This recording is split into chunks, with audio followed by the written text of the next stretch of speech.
Hey, it's Lynn. Hey, it's Tanya.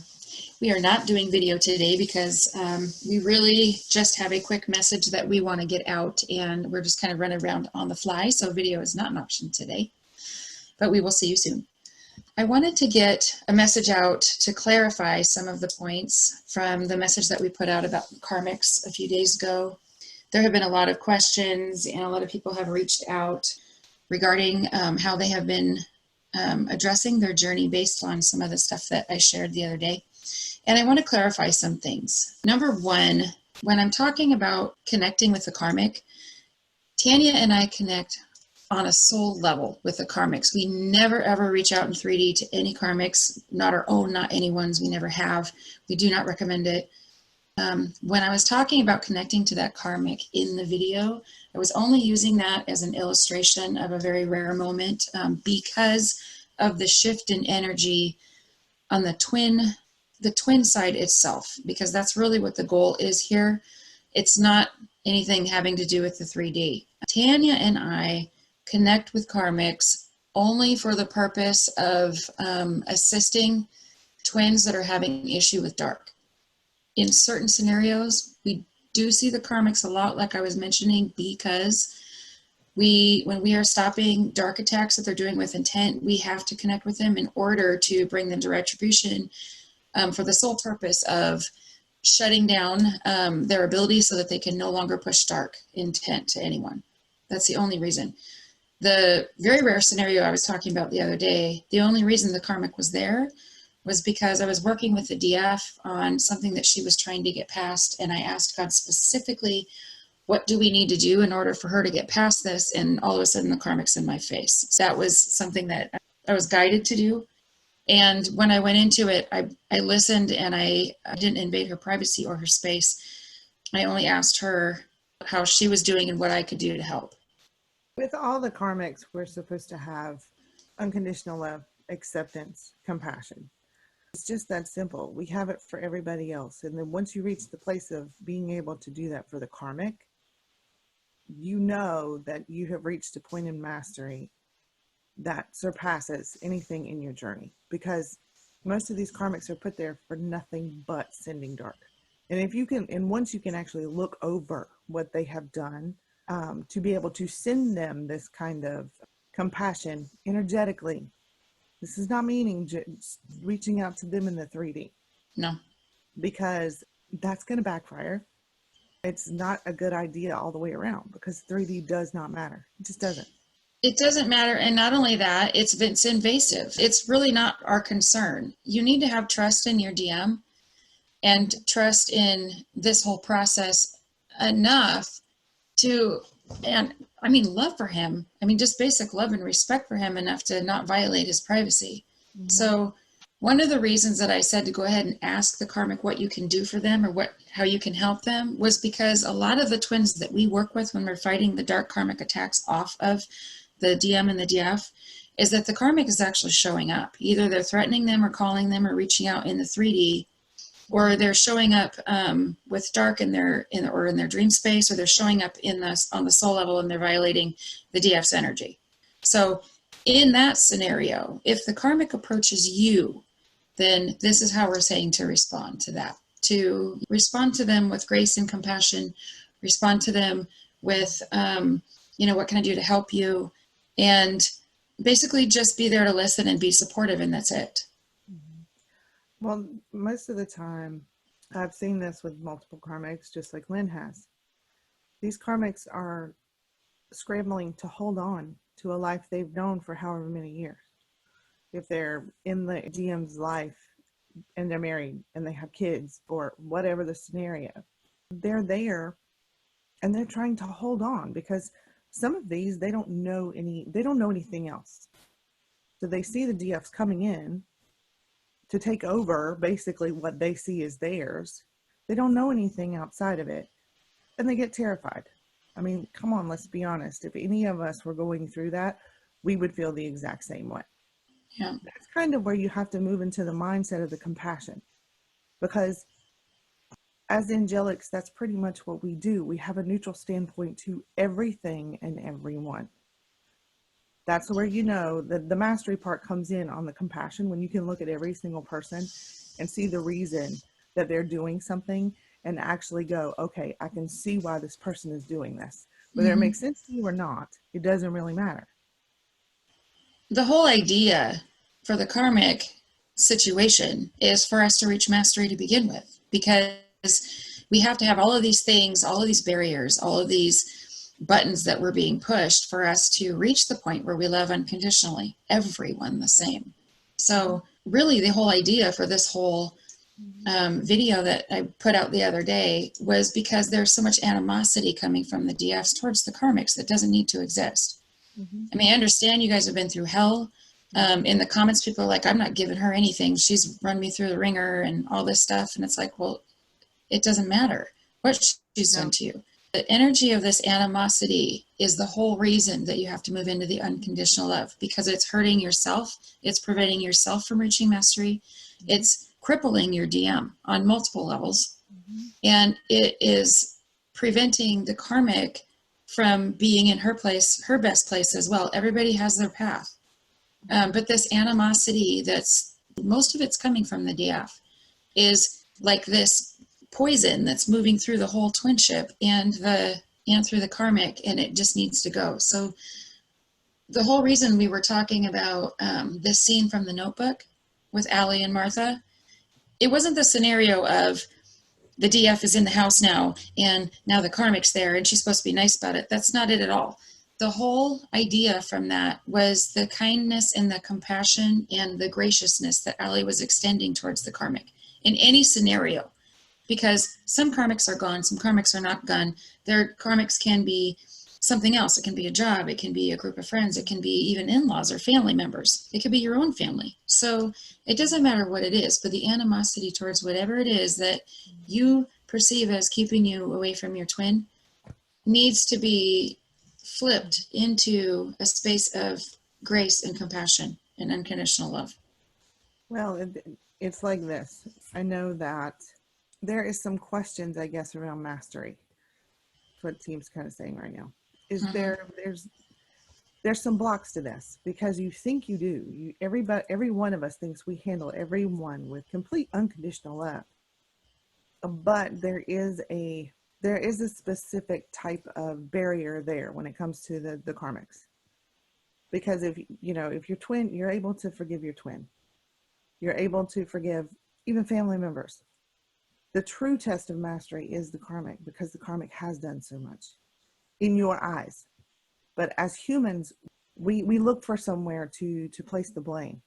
There's got to be someone to blame or something to blame. There's got to be a reason why it's not. Team wants you to kind of look at this in a different perspective. They want you to look at it from the karmic has to be there because I have to master this whole unconditional love thing for everyone. They know that one particular thing is going to be the most difficult for any of us. We're reaching a point where we all, I mean, you guys look around in the world, dark is coming in ways that are biblical. There's fear, there's pestilence, there's all kinds of major stuff that's flowing in really, really fast. The whole point of us mastering is to reach this unconditional love, because unconditional love is the highest frequency. In order for us to be immune from all of this stuff that's coming in order for us to not be subject to the doubt and the fear and this pervasive panic that's setting in out in the public. I will go into Team Morgad, or even Lin goes in. It's always, he's in this neutral spot of like, well, you chose this. We're kind of supposed to be in that space too. There's no kind of about it. We are supposed to be in that space where it's like, okay, you chose this for yourself. The compassion comes in a different way. We did all choose this ourselves, but it's a consistent choice. Every DF, every DM has had to make a final hardcore decision about whether or not they're going to be 100% devoted and committed to this path, period. But there are some people that have reached out since this video and out saying, oh, I did everything that you said, but I didn't get the response I want, or I didn't get any response, and so screw him, blah, blah, blah, blah. That right there is speckled with expectation. That's all that is, exactly. It's expectation. If you're going in on a, I'm going to go do this just for a specific response, then that right there in itself, you've already set an expectation there.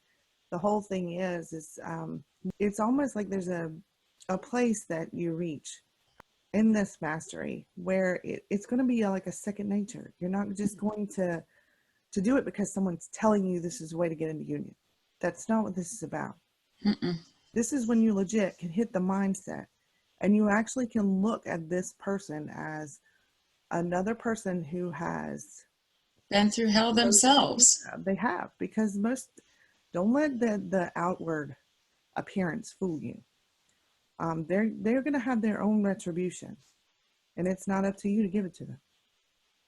So it's one of these things where you have to remove the expectation of how things are going to unfold, and you do it because you legit want to, because you're led to.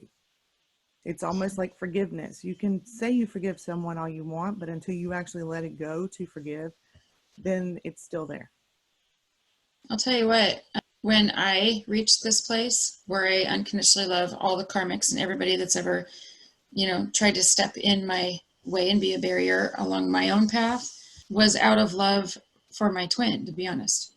Because I really feel like he's going through a lot, and I feel like my energy is kind of crippling him a little bit because it's pervasive. It's like if you're feeling a little bit of animosity or you're feeling kind of resentment, even if you're like, oh, it doesn't matter anymore, and you're dismissing it, that in itself has animosity in it. It's ingrained in it.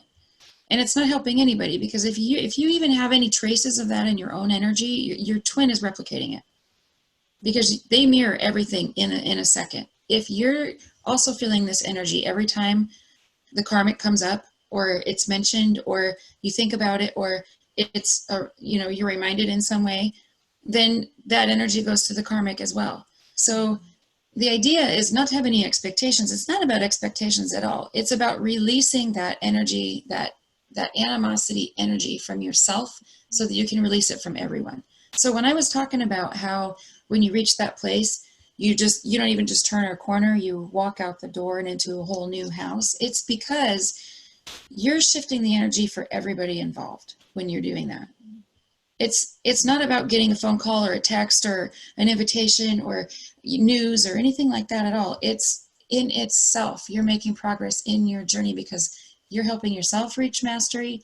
And on the behalf of everybody that's connected to this entire twinship, you're helping them improve their energy and help them along their paths as well.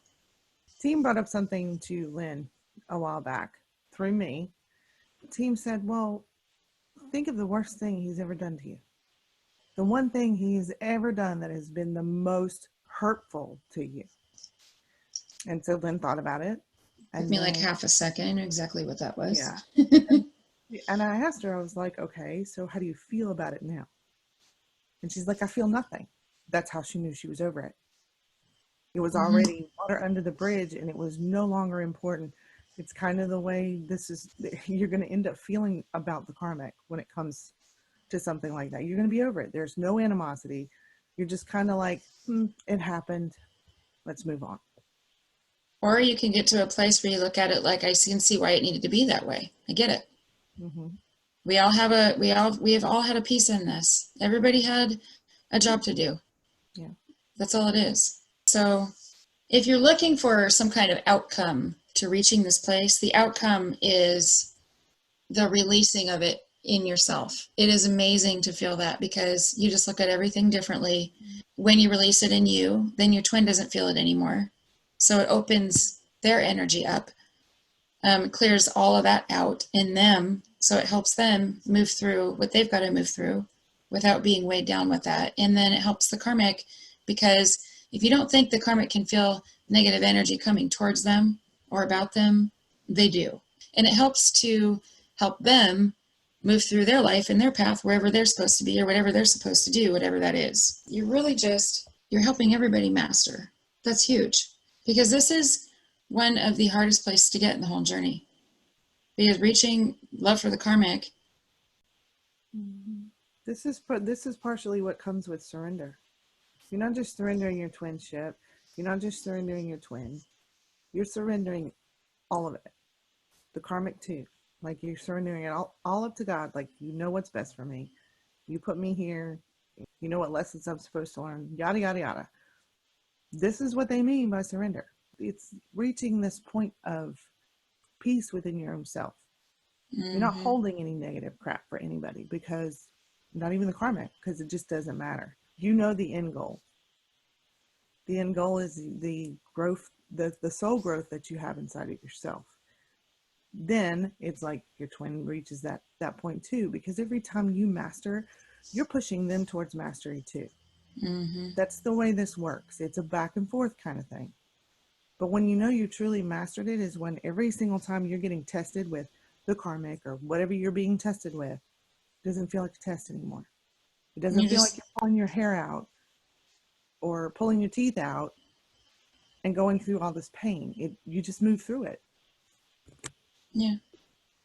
Huh? You move through it just like Allie in the Notebook, where she saw Martha and she just was like, hey, like, just had love for her.